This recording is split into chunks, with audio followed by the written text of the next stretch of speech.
This episode of Emboldened Consulting Presents Village Conversations is brought to you with the support of the Village Fund, the LA Partnership for Early Childhood Investment, and the Conrad N. Hilton Foundation.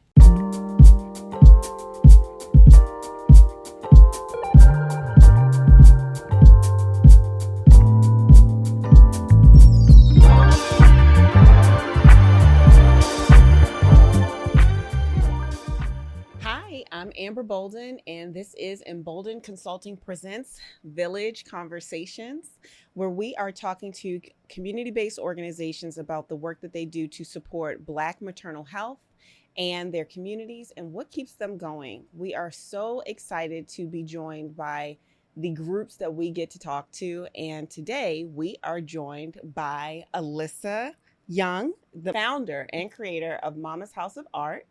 We are looking forward to this conversation. The Village Fund is a product of AIM, the African American Infant and Maternal Mortality Initiative, and we just could not be in more joy or gratitude to be in partnership of this work. Without further ado, I'm going to turn to you, Alyssa. Yay.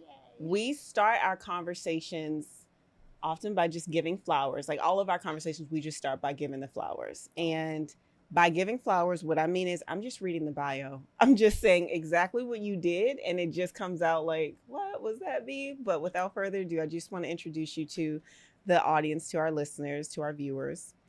Alyssa Young, again, creator, CEO of Mama's House of Art, is a lifelong creative. She has morphed her creative spirit and art practice into a space for joy and positivity. Mama's House of Art officially began in 2019 as her passion for creativity flourished into a journey of self-discovery and emotional expression. With her own unique style continuously emerging, each piece of art carries its own special twist, with occasional common themes, but always aiming to bring joy and happiness into the places and spaces they occupy. Mama's House of Art aims to create a unique work of art that brings joy and happiness into the unique places that it occupies. Alyssa is a creator. She is an expressive artist. She is a conduit, and she is a member of the Village family. Alyssa, thank you so much for being with us today. Thank you. It's so cool to hear my bio read. It's always so, I'm like, wow, who is that? Yeah, that's you. I'm like, I love it. I'm like, that's you. That's awesome. Thank you. It's really exciting to be here with you today. Oh, the pleasure's all mine. We get to talk to you. So, Mama's House of Art, you started in 2019. I always start like first question, kind of how it started and how it's going. Like talk to us, walk us through what your motivation was, and then what made you really turn it to a real business, an enterprise, like a business endeavor. Yeah, so it started in 2019 while I was doing my master's degree at UC Merced. The goal of this entrepreneurship class we had was to start a business and make some money within like the 5 months that we had before graduation. And it took me a while to kind of figure out. That takes no time, right? Just 5 months. Start a business and make it profitable in 5 months. Make some money. That was a setup, and they should have told you. I hope they did. Okay. I feel like it was. They're like, no, it's possible. I'm like, maybe if someone's already got an idea, but to come up with an idea in 5 months is crazy. And maybe it's a lemonade stand. Honestly, I was debating it. But yeah, so it started there. Maybe about 3 months in, I was trying to play with some ideas. They weren't working. But art was always something that I did as like my creative expression and my like relaxation time. So that's something I turned to just from the stress of being in grad school in general. And as I started making more things and sharing more things, posting it on social media just for my friends to see and my family, some people were like, oh, this is really cool. Are you selling it? I was like, wait. Oh, I could totally do that, huh? I was like, sure, you want to buy this? So that's how it started. Turned it into my business that way. And it was really fun, something I was doing just continuously as I graduated from grad school. And once the pandemic hit, it was something I leaned into again in 2020 as like a, release of stress, of everything, just getting things onto a canvas and bringing something to life. So it grew from there. It was a way I was able to help support certain movements, other social movements and things like that. And now it's grown into being funded by the Village Fund. I love it. And has become its own LLC. And I'm Amazing. excited to see where I can keep taking it as the years go. Beautiful, beautiful. What did you study art in school? I did not. I Okay. would always take art classes because that was something I just loved to do. Yeah. But my bachelor's was in psychology Uh-huh. and my master's was in the management of innovation, sustainability, and technology. Got it. Wow. Yeah. Okay. Okay. Well, we were talking like just before this episode, like people go to school for a certain thing, but you might not always like Yeah. end up in that industry. But I think that there's so much learning that happens that even if you're not necessarily, if you're not a psychologist, you still take the practice of what you learned and you bring it to your offering, you know? Definitely. I feel like I hear that in your work, like, and even like what we've discussed with Mama's House of Art. What was the impact of the pandemic and the racial uprisings in your business? Like you kind of touched on it, but Yeah, we can get deeper into that. It Yeah. definitely. So let's go back to pre-pandemic, beginning Okay. of 2020, right?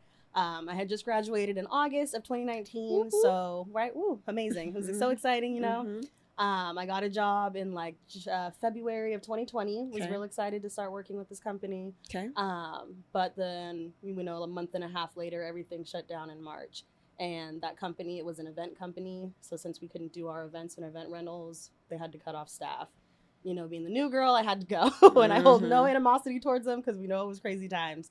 And so there was probably a month or so where I was like, dang, I was like in the groove, you know, just graduated, was getting into the groove of everything. And then it came to being at home, trying to find work, but work was scarce to none. I was either too qualified or not qualified enough Don't for you certain hate that? things. It was a really weird situation. I hated it. That I time. was like, it was very stressful. Yes. But then, you know, I was like, well, if I have this time, I have all my art supplies, you know, I don't have to rebuy it. I got all the things here. Yeah. And I decided to start creating again and sharing my artwork. And then, as we know, we got further into June and July.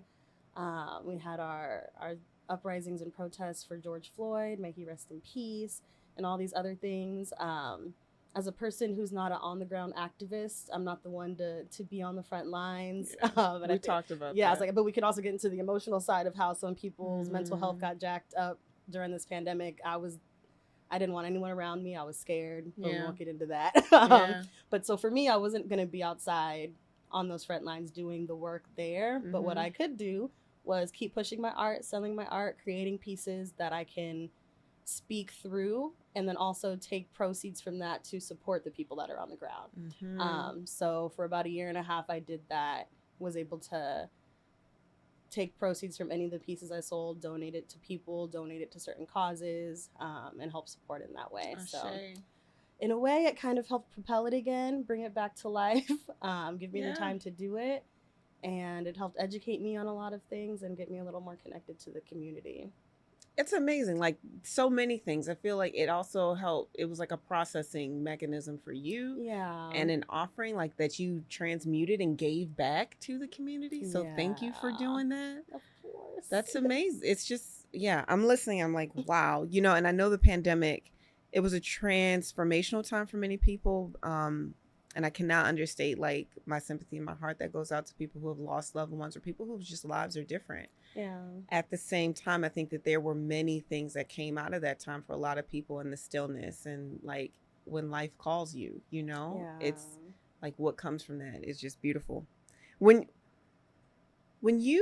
When you said, you know, someone was like, are you selling your art? Like, what did you think? I feel like it's always scary for artists, for people, like you're given like, it's like an intimate thing, you know, like, well, how did you feel when someone asked you, are you selling it? And just like beginning to sell your art? That's a big step. Yeah. It's like a piece of your heart is a piece of your soul is given away to someone when you sell it. But yeah, you're sharing. At first, I really am. Yeah. But at first it was definitely a surprise. I've always wondered, like, do people like the stuff I create? Is it just my family being supportive? Yeah. You know, everything you do is amazing when it comes to your family. Put it on the fridge. They're like, yes, I'm going to hang all this up. Yeah.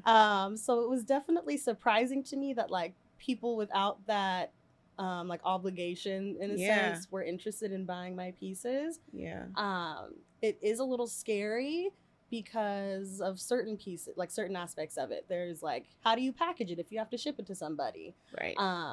Are people gonna lowball you because some people want to buy a piece of art that's I don't know, it could be as big as this screen right here, and they want to buy it for $30. And to me, that's doesn't even cover the cost of shipping it or the supplies or That doesn't anything.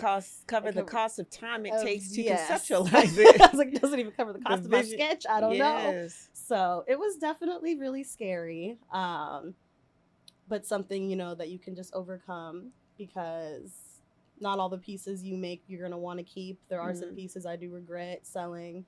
That I wish I had kept to this day, but I do. A lot of them I do know are in good hands with good people. So I'm like, I know you'll keep it safe. You're gonna they're keep loved. it up, and yeah, it'll be loved with you as long as it's with you. So yeah. What did you learn from like maybe selling those pieces? Like you're more as a veteran. Like what are some of the tips or tricks you may have learned from maybe letting go of a piece that you would adopt in the future? I think one of the biggest things that I think we talked about before was if we talk about Beyonce's Renaissance film, one of the things she talked about was how it took her 4 years to really get everything together for her tour and for that album to put it out.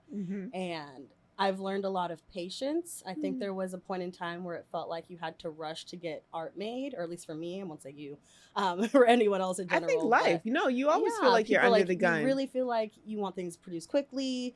You want things done fast. You need to always have something new. That's true.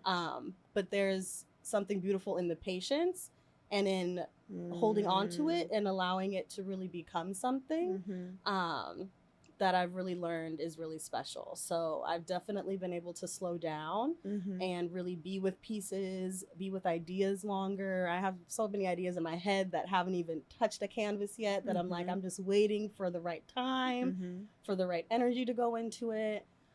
So I think that's one of the biggest things I've learned. And also that you don't have to sell everything. I can keep my originals if I want to keep them. Yeah. And I could make prints and other productions to be sold for other people. That part. When you were talking, it was reminding me of Hamilton. I think the song was like, Wait for It. And they're talking like Hamilton's like, he's like, writes like he's running out of time. I feel like to some degree, we all feel that way. You know what I mean? I think you have a physical manifestation of a product. But, I think a lot of people, we feel like I'm running out of time to do whatever it is my offering is to this planet in this life. But I think that what you've outlined, like being able to connect with that stillness to get it clear is so important. So, no, this is great. Yeah, it's something real special. I hope everyone can find that someday. Yes. Because I don't think we all get it. Yes. The Village Fund, in partnership with AIM, is supporting Black mamas and babies. How does Mama's House of Art support this mission? Talk to us about that. Yeah, so with the Village Fund and Mama's House, I am making artwork from Black mothers' stories and their journey into motherhood.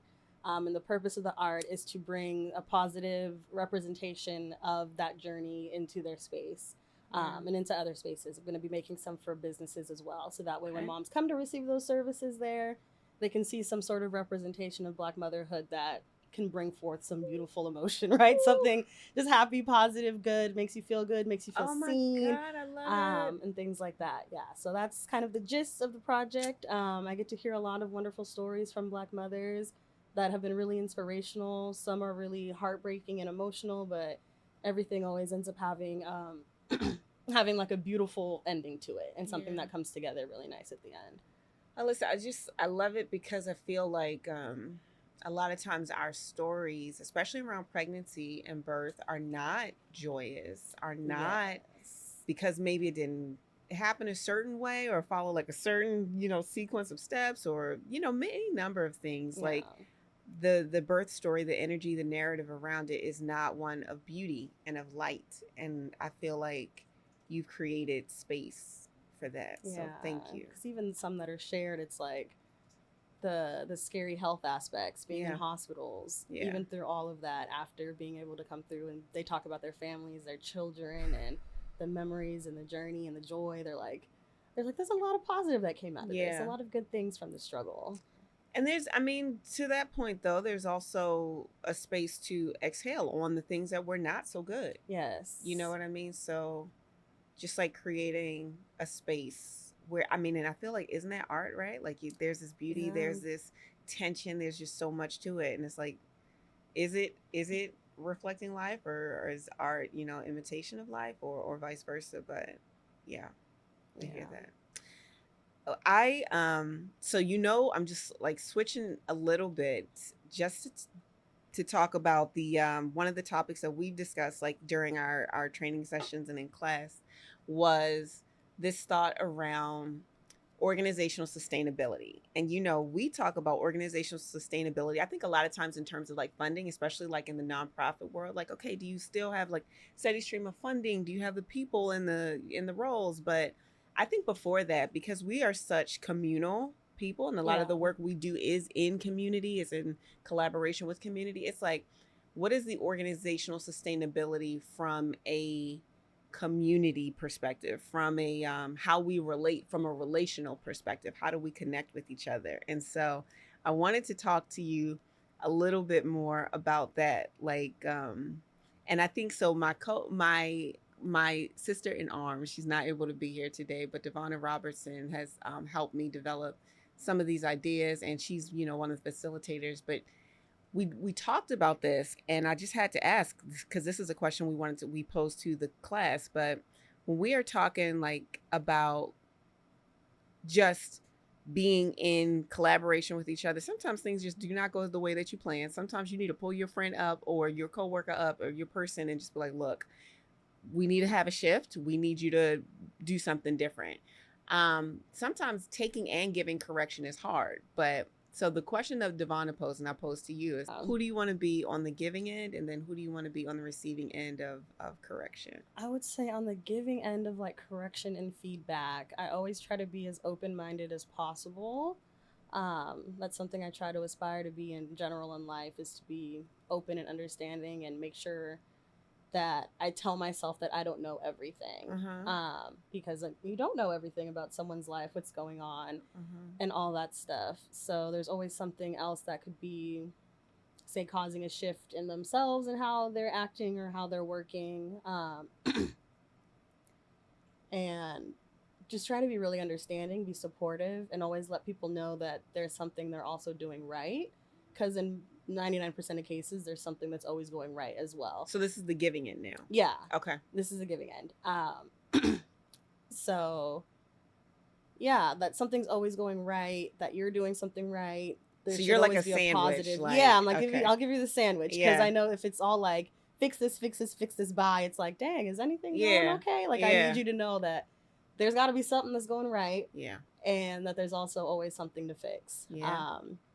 That's on the giving side. On the receiving side, I have matured a lot, I would say, in how I've received feedback. I'd say probably like when I was younger, say like 10 years ago, I thought I knew everything. I think sometimes we all thought we knew everything. We got to figure it out. I don't know why you would be telling me this. I know what everybody is doing. They're all doing it wrong. Yeah, you're all doing it wrong and I'm doing it right. Right. But no, I've definitely learned to be more open-minded, even if there is something, let's say, that I'm really great at. Things change, times change, some things can be adjusted, and there's always a chance for me to learn something new. Yeah. So I try to always take the feedback, and if I do find myself in that reaction of like, why would they be telling me this? I try to sit with it and not like, sometimes it's like, okay, thank you. Now's not the time for me to respond and for us to go back and forth, because I know where my head's at, and that's not the type of energy I'm putting out there. So that's a mature lady energy. Yeah, right. That's different. I don't have to get with you right now. Yes, I'm like, let me go sit on it, think about it, process. Digest it, understand what's going on, see your point of view, and then we can come back and fix whatever we need to fix or work on what we got to work on. Yeah, I think so. I'm with you like 100%. I think sometimes for me, one thing I try to also be like balance is like sometimes every piece of advice is not for you. You know what I mean? And so being able to decipher the difference, I think, is also important. So sometimes, you got to take it and be like, thank you. Yeah. But I will not be accepting that. Yeah. And that's okay. It's not for me. You can leave it with you. Yeah. When you think of thriving Black communities, what does that look like for you? Oh, thriving Black communities. I think our communities that are, I'm going to say community like 6 times, but very strong in community, very connected, very supportive of each other and everyone's missions and goals, whether that be personal, relational, business, whatever. And I think that's really important, just because sometimes the state of the world, how our communities have been pushed to develop by others, there's been a push to kind of have a divide, I feel like. And being able to push us all together to kind of come together with cohesion, with support of each other would go a really long way. There's also like there's so much we need as a community, just based on how the world sees us and what the world's willing to give us. I do think we need to be seen more. We need more seen in what way? Seen in ways that are not, let's say, like not stereotypical ways. Ashe. Yes.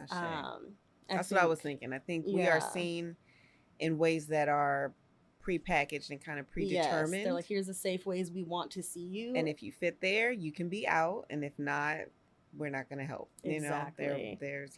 So there's other ways that we all present ourselves, that we're all represented. I want us to be able to be seen in those ways. Like the rise of Black country singers this year has been beautiful. That's true. That's you true. know, like we are in that genre. We're in all different sectors of the world, and we deserve to be seen in those spaces. So. Yeah, I love it.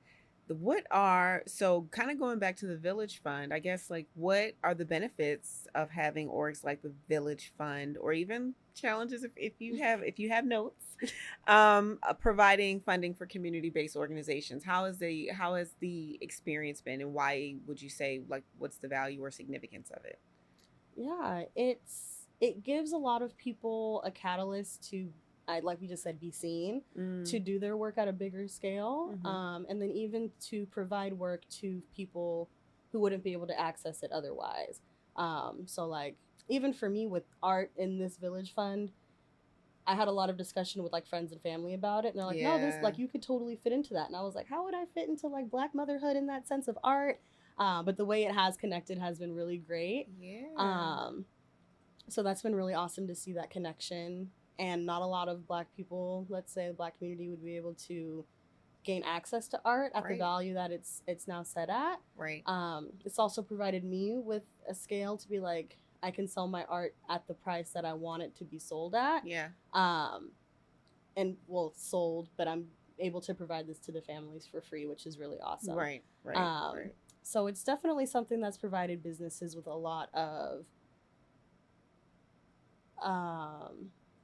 it's like provided that potential and that boost that a lot of business started to get seen. And I was listening. We've had earlier. I had a conversation with Dr. Sydney from the class of Dr. Sydney Curls, and I'm like, I can't believe that is her real name. But she's a pelvic floor therapist, and that was one of the things that she called out, is just the ability to provide your services, you know, at lower cost to the community. Of course, it still costs, without having to like drain yourself, you know what I mean, or compromise yourself for the investment that your services are. So I mean, that's beautiful. And then the other thing is, I feel like there have been so many creative ways, because you were just like, oh, how do I fit into that? And I think that sometimes there are specific ways that you think you fit into, like the maternal care model, but then there are all these other like soft spaces of community that really impact and make a difference, you know, in the day-to-day life of birthing people. So I feel like you are one of those like soft spaces that just allows like an exhale. So I ask everyone this: what do you, and it's a little different, like when you think of a village, what do you think of? Oh, thinking of a village, I think of people who want the best for you, and they don't have to be by blood, which I think is one of the most beautiful things. Your village can look different. Everyone's village, I think, looks really different. It can be as big or as small as you need it to be, but they're the people that are there for you when you need them, and you're there for them at the same time. You know, it's very reciprocal. I think that's one of the biggest parts of the village, is it being a reciprocal give and take. In whatever ways that people need it. So, and trust is a big thing. People that you know have good, or at least matching values to who you are, and things like that. Yeah. I wanted to, a little off, but still aligned. I wanted to ask about, I feel like you are, like, the energy I get is that you give a generous assumption of people. Like, I remember listening to Brene Brown. It was like one of her, podcast things. And like that was part of the anatomy of trust. Is like Mm, one of the things is like believing that the good, until you give me a reason to believe otherwise. That's part of a yeah. trusting relationship. And I think that that's important when we talk about like relational sustainability. If you're in relationship with someone, like how do you give a generous assumption? Would you say that that is true? Like you kind of try to give we call it giving the benefit of the doubt. You know what I mean? But even like maybe more than that, like I expect good from you. Do you feel like that is true in your work, and if so, how do you do that? Or do you feel like you're reading this all wrong? I don't feel that way. Reframe. I feel like I would be in denial if I was like, no, I don't do that, but I know that's definitely who I am. Okay. I always try to assume that everyone has everyone else's best interests at heart. Hmm. Um, Learned that that's not always the case, but I try not to let the few bad seeds and bad apples deter me from trying to see the best in people. And I think that kind of goes back to saying like you don't know everything because there's always a chance that people something could be happening that makes an actor feel a certain way or do something at a certain time. Yeah. But like a repetition of seeing you as a non-trustworthy person, then I'm like, that's probably exactly who you Well, are. that's it. Then we go. That's who you are, and that's it, and that's okay. I see you now. But other times, sometimes something could just be happening, and try to give people that benefit of the doubt, see Yeah. them as a good person, because that sometimes is what can bring them back out to be that good person that Yeah. they could be. I agree. I think it also brings them back to like even wanting to share. Usually there is, some pressure. We find out who we are with pressure, like with outside Yeah. circumstances. But when you have someone who's willing to hear you, and just you feel safe to confide in, I think it also just makes such a big difference. Yeah. Um, what is your contribution to the future of Black maternal health? Ooh. Yeah. My contribution to the future of Black maternal health. Well, I think for one, right now that artwork can live on for a long time. So those pieces of motherhood will be around for some Yeah, years to Shay. come. Yeah, Shay. Ideally, that's the plan: is that they're made with some quality items and Yes. they'll be around for a long time. I think one of the biggest things for me in motherhood in general is a lot of people talk about the baby. They go, "Oh, baby, how's baby? How's the baby? Is the baby sleeping? Is the baby eating? Oh, look at them, they're crawling now." Mm-hmm. Um, Even when they first come over, the baby's just been born. It's baby, baby, baby. But people won't talk about the mother, or they won't Mm-hmm. talk to the mother. They won't be Mm-hmm. like, "How's mom? Mm-hmm. How are you? How are you, parent who just gave birth to an entire human?" Yes. um, and so one of the big things that I did with these conversations with the mothers is like really talk to them about themselves, Mm-hmm. because of course the kids are important. We love the kids, they're one of the biggest pieces of it as well, but Mm-hmm. really giving that space for the mothers to talk and be seen and be heard, um, was one of the most positive takeaways. And that's something with all my friends who give birth and all the people I talk to. I always make it a point to talk about the mom, talk to the mom, make sure the Mm-hmm. mom feels seen and heard and understood. Yeah. And it's something I do my best to push with everyone else in all the work I do as well. So hopefully that's something that sticks with people. And if anybody, when anyone listens to the podcast, talk to the moms. Ask how mom's doing. Thank you. What's on the horizon for Mama's House? Any new projects? Anything coming up?